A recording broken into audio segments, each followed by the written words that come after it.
Di sebuah pesta, semuanya bermain aplikasi yang sedang tren bernama Countdown, yang katanya bisa sisa umur seseorang.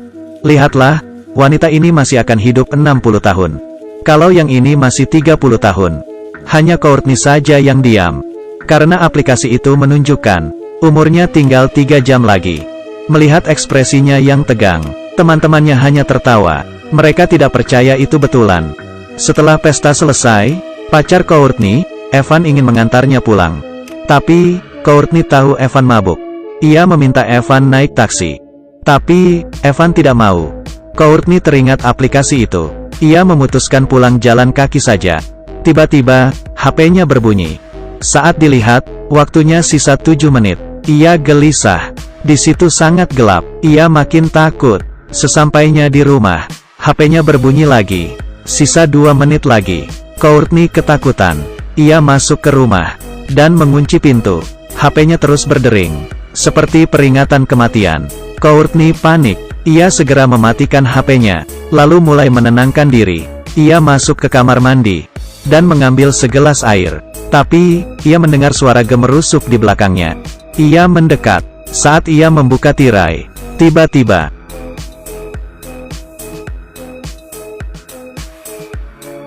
saat ia jatuh, waktunya menjadi 0. Hidup Courtney selesai. Di saat yang sama, pacarnya yang mabuk menabrak pohon. Batang pohon yang besar menembus mobil. Kursi itu harusnya diduduki Courtney. Maksudnya, kalau Courtney naik mobil, pasti ia mati di sana. Evan yang tidak mati dilarikan ke rumah sakit. Perawat ini bernama Quinn. Ia melihat Evan yang gelisah, lalu menghiburnya. Evan memperlihatkan app Countdown ini.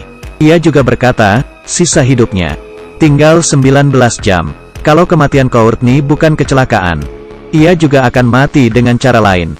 Quinn tidak percaya dan memintanya untuk tidak berpikir aneh-aneh. Ia juga memberitahu rekan kerjanya tentang app ini. Dua temannya yang penasaran langsung mengunduhnya. Ternyata, keduanya masih punya 50 tahun. Mereka tertawa dan langsung melupakan hal ini.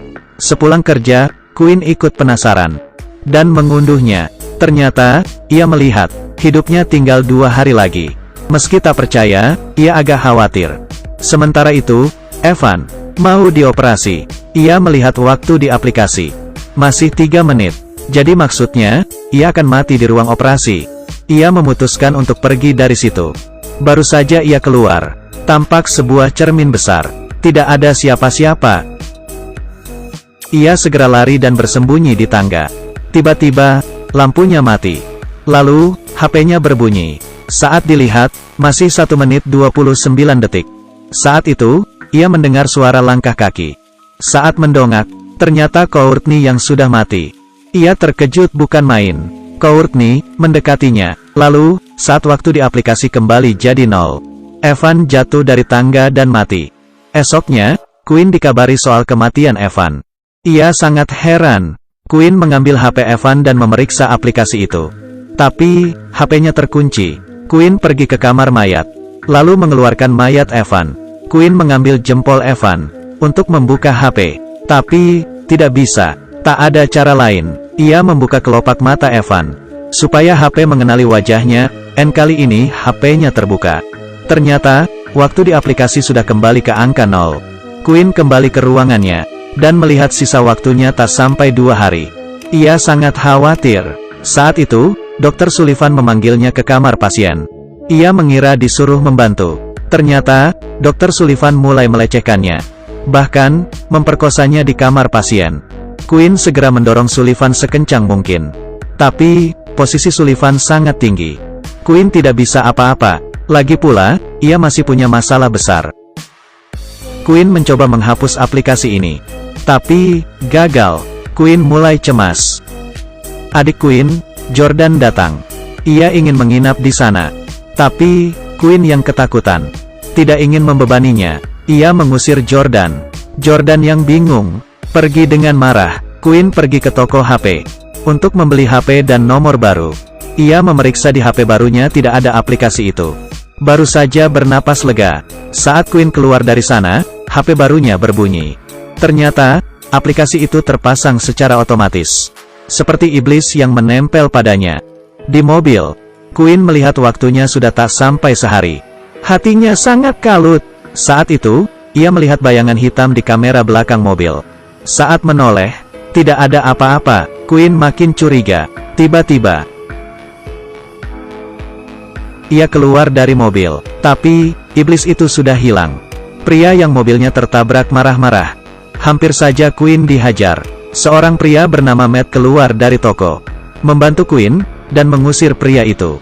Lalu, Matt menunjukkan app di HP-nya. Rupanya, Matt memiliki nasib yang sama dengan Queen. Mereka memutuskan untuk saling membantu. Lalu, mereka datang ke sebuah gereja, dan minta bantuan ke pastor. Mereka menceritakan kisah app jahanam itu.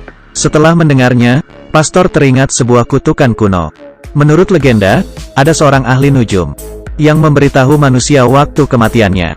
Bila ingin menghindarinya, manusia akan dihantui oleh iblis yang akan menyiksanya hingga mati. Tapi, pastor ini juga tidak tahu jelas kenapa iblis membuat aplikasi untuk mengutuk manusia. Matt juga bingung. Pastor berkata, bila ingin mematahkan kutukan, mereka harus mengetahui kode aplikasi dan mencari seorang hacker. Queen ingat, bos toko HP adalah ahli IT. Ia bergegas ke toko HP dan membayar mahal bos toko HP untuk meretasnya. Mereka berhasil masuk ke sistem dan melihat sisa hidup semua orang di bumi. Queen menemukan nama adiknya, yang ternyata sisa hidupnya lebih pendek darinya. Queen panik. Dengan tenang, bos toko mengganti angka di sana. Ia menambahkan 60 tahun untuk dirinya. Saat melihat HP, angkanya berubah. Lalu, ia menambahkan juga milik Queen dan beberapa orang lainnya. Dengan begini, mereka dapat panjang umur. Queen dan Matt akhirnya tenang. Hubungan mereka semakin dekat. Malamnya, saat Queen tidur, ia merasa Matt sedang memeluknya. Tapi, Matt baru saja masuk.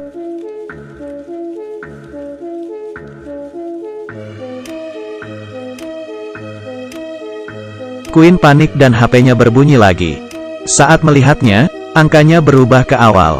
Ternyata, iblis tahu dirinya dicurangi. Waktu Matt sisa 2 jam lagi. Bagaimana ini? Queen segera menjemput Jordan.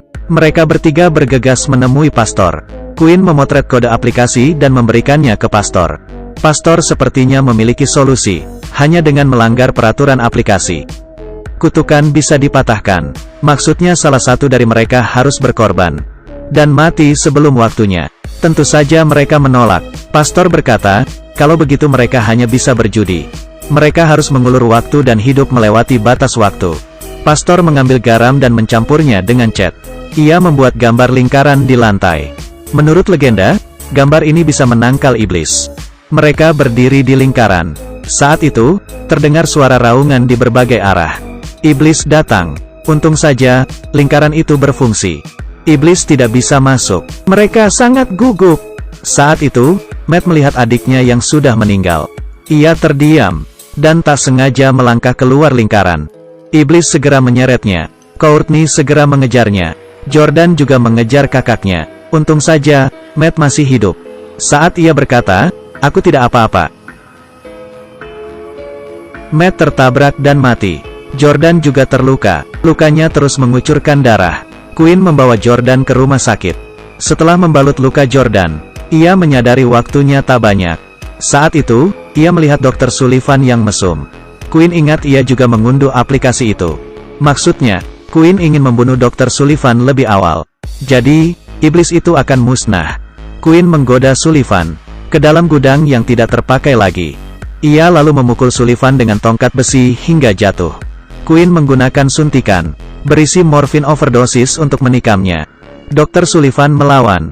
Tiba-tiba, Sullivan ditarik mundur oleh iblis. Iblis menyelamatkannya. Selesai sudah. Waktu Jordan tak sampai 2 menit. Iblis sudah menemukannya. Di saat-saat terakhir, Queen berkorban dengan menyuntikkan morfin itu ke lengannya. Ia bunuh diri lebih awal demi menyelamatkan Jordan dan melepas kutukan. Ia pamit pada Jordan. Lalu, di depan iblis, Queen jatuh ke tanah. Iblis menarik Queen ke atas. Queen melihatnya sambil tersenyum. Lalu mati. Iblis sangat marah dan perlahan hilang. Lalu, Jordan merangkak ke sebelah Queen. Ia menangis dan memohon keajaiban. Saat itu, ia melihat tulisan di lengan Queen. Narcan, ini adalah nama obat. Ternyata, Quinn yang pintar sudah melakukan persiapan. Ia menyembunyikan obat penawar. Jordan menyuntikkan obat itu di lengan Quinn.